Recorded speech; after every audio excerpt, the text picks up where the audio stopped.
മഹേഷിന്റെ പ്രതികാരവുമായി ഫഹദ് ഫാസിൽ ചിരിയുടെ പ്രതികരണ വേദിയിൽ. ഞാൻ ആദ്യമാണ് ഇങ്ങനെ ഒരു ഷോയിൽ. ഈ ഷോ അല്ലെങ്കിൽ ഈ ചാനൽ തന്നെയാണ് ഏറ്റവും നല്ലതെന്ന് എന്നോട് പലരും പറഞ്ഞു. ഞാനും അത് വിശ്വസിക്കുന്നു. ഭഗത് ഷോട്ട് റെഡിയാണ്. Ice open. റെഡി. ഇങ്ങനെ നടക്കുന്ന ആരാ? സത്യ സാർ.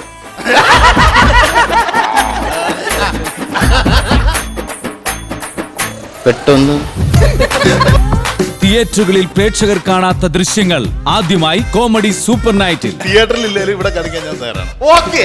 പെണ്ണ് മുറം. സത്യം പറയണേ, നീയാണ് ആ പടം ചെയ്തത്. എന്നെ തേക്കണതല്ലേ? കോമഡി സൂപ്പർ നൈറ്റ് തിങ്കളാഴ്ച രാത്രി 9:30 ഫ്ലവേഴ്സിൽ HD ദൃശ്യമികവോടെ. എത്രയോ ജന്മമായി നിന്നെ ഞാൻ തേടുന്നു.